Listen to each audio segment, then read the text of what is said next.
Welcome to the Bookworm Duo, where we explore a variety of books. Let's get started. Sounds good.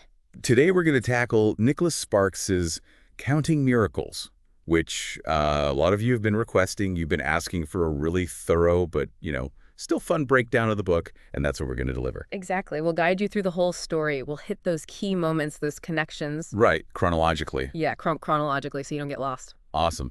So it all starts, the story itself, starts in March 2023 with Tanner Hughes in Pensacola, Florida. Right. Pensacola. He's closing up his deceased grandparents' cottage there. And it was a special place for them, especially his grandfather, who was an army mechanic, and, well, Pensacola being a military town. Oh, I see. But for Tanner, this visit is more about saying goodbye. Yeah, because he's already accepted a job in Africa. Just a couple months back, in January, he said yes to this role as deputy head of security in Cameroon. He's going to be working with a guy he knows, Vince Thomas, from their USAID days. Oh, that's right. Vince is taking on a new position and, well, needed someone who knew Cameroon, its political landscape, all that. Seemed like a good opportunity for Tanner. It did. So after Pensacola, Tanner starts driving north. But he's not heading directly to the airport, is he? He's got some stops planned right here in North Carolina. He does. First, he's visiting his best friend, Glenn Edwards, and his family. I mean, they spend a good few days together, meals, trips to the beach. They even hit the aquarium. And it sounds like Tanner really enjoys this time, especially since, he's always liked kids. Oh, that's nice. And during one of their chats, Tanner fills Glenn in on his travels, how he's been visiting the families of some friends they lost. It's a tough thing, but an important part of his journey. And then they get to talking about, Tanner's new job and his time in Pensacola. That's when Tanner mentions something his grandmother told him, totally out of the blue. Yeah, his grandmother. She gave him this note in, shaky handwriting that says, "Your dad, Dave Johnson, Ashboro, NC." I'm sorry. I mean, talk about a bombshell. And of course, he's like, is her memory even reliable at this point? It's so vague, but also, so loaded. Absolutely. And that note, that message, it sends Tanner on a detour.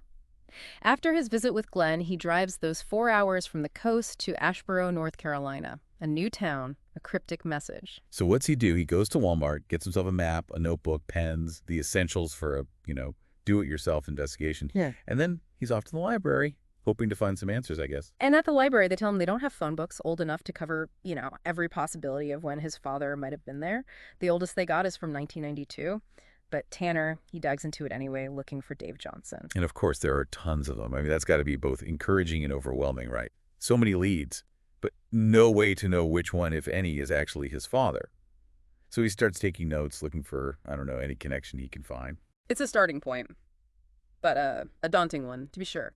It starts raining, he heads back to his hotel, does some reading, gets hungry later, decides to check out this local sports bar. Coaches. And it's packed. Turns out it's March Madness, and the place is full of college basketball fans. But in all the excitement, he spots something like this tense situation brewing in a booth. A guy wearing his baseball cap backward, arguing with two girls. Tanner notices, but he's focused on getting dinner. He finishes his meal, heads out. But as he's leaving, he glances back. The guy's gone. The girls are still there. But the drama, it doesn't end there. No, it spills out into the parking lot. The guy in the baseball cap is back, and this time he grabs one of the girls, really forcefully. That's when Tanner steps in. And that's where things get interesting. His intervention, it triggers a chain of events. He confronts the guy, who shoves the girl, jumps into his black SUV, peels out of the parking lot. And in all the chaos, the girl, Kaitlyn Cooper, backs her SUV right into Tanner's Shelby. I mean, this isn't a fender bender. Tanner's car is seriously damaged. The rear quarter panel is messed up, taillight shattered, trunk won't close. Oh, man. But Tanner, he's worried about Casey. They check her Suburban, thankfully, just minor scratches. He's really considerate throughout the whole thing. Yeah, he is. He gets Casey's number, her mom's number, sends the mom, Kaitlyn, pictures of the damage, sees Casey's a bit shaken up, suggests she call her mom for a ride, especially since it's their only car and her friend took off earlier. And then he offers to drive Casey home himself. They live close by, just a quick trip to Dogwood Lane. During the ride, a bit awkward, I'm sure, Casey mentions her parents are divorced, she lives with her mom, and Tanner introduces himself properly. So they get to the house. Tanner's waiting outside. About 5 minutes later, Casey's mom, Kaitlyn Cooper, comes out. Tanner's first impression. She looks younger than he expected. Oh. He also picks up on this air of maybe weariness, Mm. disappointment, and he feels drawn to her like she's got a story to tell. Naturally, Kaitlyn is a bit wary, questions Tanner about driving her daughter home. He explains everything. Casey was upset. The friend was gone. He drove her straight there. Kaitlyn checks out the scratches on her Suburban and start talking. Kaitlyn shares that she's a doctor in Asheboro, an internist, and it's what she's always wanted to be since she was a kid. And Tanner opens up a bit too. Tells her he hasn't really worked much in the past 3 years since leaving the Army and USA. Talks about the transition program for vets, his plans to go back to Cameroon, working with the IRC, and he mentions his uncertain timeline in Asheboro, especially now with the car situation. Kaitlyn apologizes for the car damage, even compliments Tanner's car, how it looked, before the accident.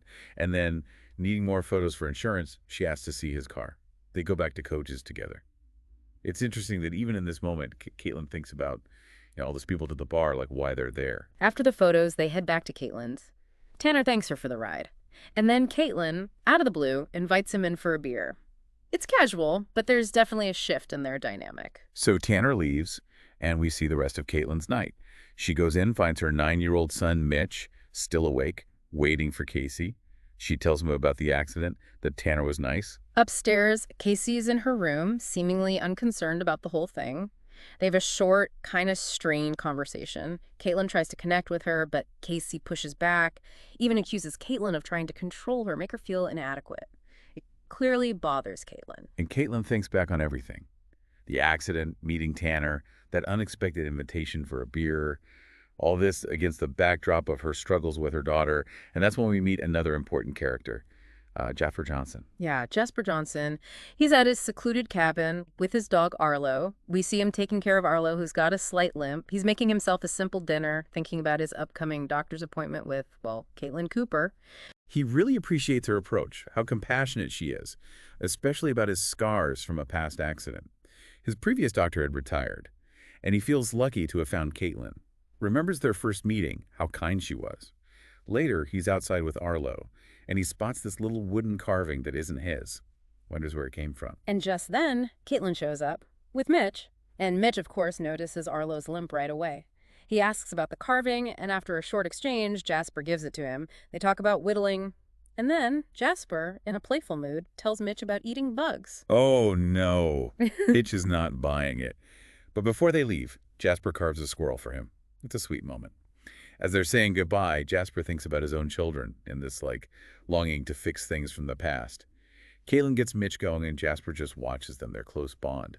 Later, Jasper's preparing to go foraging in the Uwharrie National Forest to find morel mushrooms for Kaitlyn and Mitch. And as he's gathering his stuff, his mind goes back to his late wife, Audrey, and their life together. Their early days, traditions, how much things have changed. He thinks about their faith, the foundation they built. And we get this glimpse into their history, how he'd loved her for so long, their different backgrounds, how she surprised everyone by choosing him. He remembers her love, acceptance, despite his own insecurities. And then there are memories of his own father, their shared dream of building the cabin, even a story about his grandfather, a traveling preacher who had this rather unusual experience. Bringing us back to the present, Jasper's in the Uwharrie with Arlo. And he comes across something truly upsetting, a young deer that's been poached. It angers him deeply, but he pushes on, looking for those morels. After a while, he finds some, takes a break, and then 3 teenagers show up, one of them being that confrontational guy from the bar. Arlo reacts instantly, protective. The teens deny shooting the deer, but the situation escalates quickly. Arlo, sensing danger, attacks the tall teen, bites his leg. The teen swings his rifle, hits Arlo. Arlo runs off into the woods. The teens leave, shouting threats. And Jasper's left, calling for his injured dog, feeling responsible. When Arlo finally comes back, Jasper tries to comfort him. And then we shift back to Kaitlyn. Yeah. Sunday morning. She's thinking about her conversation with Casey, affirming to herself that she knows how to be happy, despite what her daughter said, focusing on her full life. That morning, Tanner arrives to take Kaitlyn and Mitch to the cypress swamp. During the drive, they chat about Tanner's time with USAID in Africa. He talks about his experiences, why he left, feeling burnt out. At the swamp, Mitch is thrilled to see the animals. Kaitlyn's surprised by how much she enjoys talking to Tanner. They also talk about their volunteer work, and then Tanner explains why he's in Ashboro, the whole thing with his grandmother's message about his father. And Kaitlyn shares a story about her own family, about strength and resilience across generations. On their way back, Mitch spots a white deer. It's this local thing, been on the news. He wants it to go to the zoo. Kaitlyn wants it to stay free. They grab lunch, and it's pretty clear Mitch is smitten with Tanner. They even play some frisbee. But Sunday's peaceful vibe gets disrupted back at Kaitlyn's. Casey's home needs the car. And this sparks an argument about her going out when she's supposed to be watching Mitch. While Casey's out, Kaitlyn makes dinner, worries about their relationship. Later, Tanner texts her, saying his car will be ready soon, that he had a good time that day. Kaitlyn texts back, says she enjoyed it too, and then she's off on her house calls. She comes home to, surprisingly, a calm scene. Mitch and Casey watching a movie together. And the next day, Monday, Kaitlyn's at her daily bread volunteering, and she's surprised to see Tanner there too. They serve a ton of meals, and Kaitlyn even sees a patient there. Later, cleaning up, Tanner mentions his car, that he's got a rental, says he's happy he came to volunteer, and then he asks Kaitlyn out to dinner. Kaitlyn hesitates, but eventually agrees to text him about her availability. And we go back to Jasper, Sunday evening. He's at his cabin taking care of Arlo, but he's still troubled by what happened in the woods. It's a quiet dinner, but there's this lingering worry. The next day, Monday, he decides to report the whole encounter to the sheriff, Charlie Donnelly. At the sheriff's office, Charlie listens to Jasper's story, but he also points out how tough it'll be to do anything without solid evidence. He advises Jasper to be careful in the U-worry. Jasper leaves, still feeling unsettled and connected to that white deer. Later, Jasper goes to the cemetery where his family is buried. He misses them terribly, especially Audrey. He thinks about their early days, the obstacles they faced, the love they shared, and he wonders again about the white deer. Then, Jasper starts to suspect this guy, Clyde Littleton, and his sons might be involved in poaching the white deer. Remembers news reports about Clyde's controversial hunting. He goes to the Littleton property, tries to talk to someone, but they won't even let him in. Calls Sheriff Donnelly again, who's clearly annoyed, tells him to leave it alone. Meanwhile, Tanner is finding himself thinking more and more about Kaitlyn. He spends the night thinking about her. His decision to go to Our Daily Bread was definitely motivated by wanting to see her again. And while he's there, he sees Casey, even has this unexpected conversation with her about seeing him kiss her mom. Tanner keeps looking for Dave Johnson, calls a bunch of numbers from that old phone book, no luck, decides he'll go back to library and start going door to door. But his thoughts keep drifting back to Kaitlyn and her kids. He goes back to the library the next day, painstakingly going through names, addresses, ends up with a huge list of potential leads, spends the afternoon knocking on doors, but nothing. And all the while, he's got this dinner date with Kaitlyn on his mind. Gets an update on his car, it's going to be a few weeks, starts thinking about what he'll do if he doesn't find his father, and he observes life in Ashboro, how people commute to Greensboro for work but prefer the slower pace of Ashboro. He gets it, he likes small towns too. Wednesday evening, Tanner's at Kaitlyn's for dinner. Mitch is thrilled. Tanner brings wine, and they get to work in the kitchen, making the meal together. They talk about Tanner's grandparents, his search, Kaitlyn balancing work and family. Casey comes home, she's going to a party. After she leaves, Tanner suggests they play Jenga after dinner. During the meal, Kaitlyn tells this really interesting story from her time as a resident. Later, they play Frisbee, then Jenga. Mitch heads to bed, and Kaitlyn and Tanner sit out on the porch, have a deeper conversation. They talk about Casey, Tanner's time in the military, why he left, and Kaitlyn's divorce. And Tanner tells her more of Jasper and Audrey's story. Back at his cabin, Jasper's worried about the white deer. And he has this vivid nightmare about the fire that destroyed his home, took his family. Arlo whimpers, and Jasper wakes up.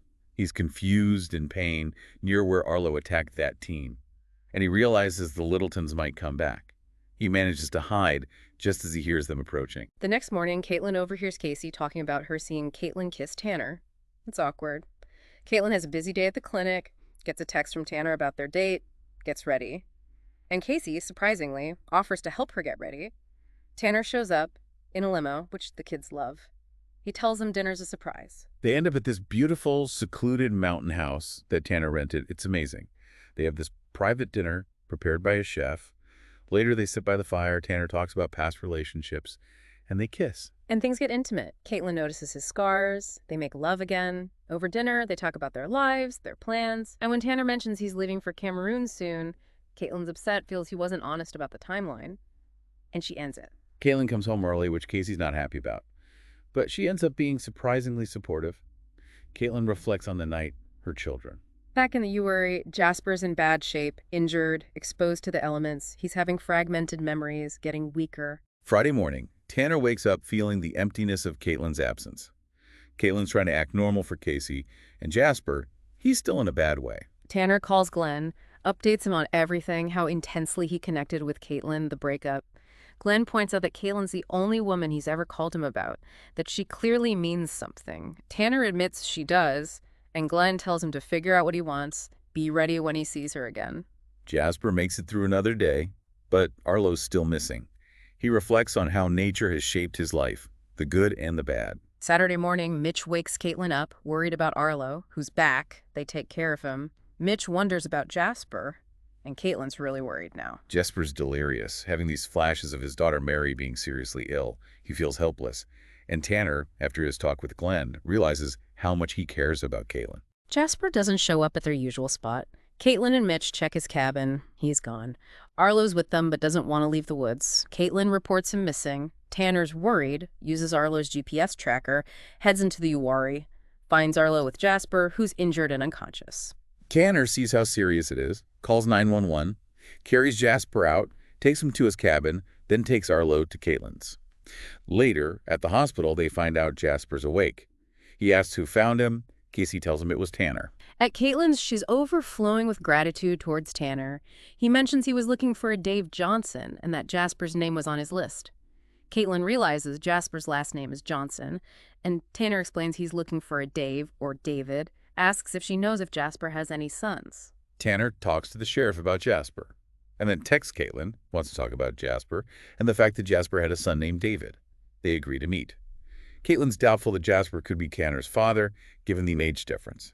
Tanner suggests a question she could ask. Kaitlyn visits Jasper, asks about his son David, if he knew a Monica Hughes, and Jasper reacts strongly. Tells her David and Monica were in love, had a baby boy who he and Audrey raised after Monica was sent away. Their David died as a teenager. Tanner realizes Jasper is his grandfather. Later, Tanner takes Jasper outside. Jasper encourages Tanner to tell Kaitlyn his feelings. The next day, Jasper has surgery. Tanner stays with him. They go to the cemetery. Kaitlyn sees Tanner with her kids. Jasper comments on their connection. Kaitlyn asks Tanner about his plans. He says he'll probably stay in Asheboro. And the book ends there, with Tanner's connection to his family established, but his relationship with Kaitlyn unresolved. So there you have it, the winding road of counting miracles, Tanner's journey, the unexpected twists, the connections he finds in Asheboro. It's a reminder that sometimes chance encounters and buried family histories can completely change a life. For you, the learner, this story shows how seemingly random events can lead to these profound personal discoveries. And it emphasizes how family ties can emerge in the most surprising ways, and how the past can have a powerful influence on the present. The way Tanner's search for his father becomes intertwined with Kaitlyn and Jasper, uncovering this hidden family connection right in the heart of their community, really highlights how connected we are, sometimes in ways we never see coming. Now, knowing that Tanner's staying in Asheboro and feeling the way he does about Kaitlyn, what do you think happens next? How does this newfound knowledge of his family shape his future? It definitely leaves us thinking about second chances and the lasting power of family. Thanks for joining us. Subscribe for more bookish adventures and hit that like button if you enjoyed the ride. Don't forget to share the knowledge, spread the word.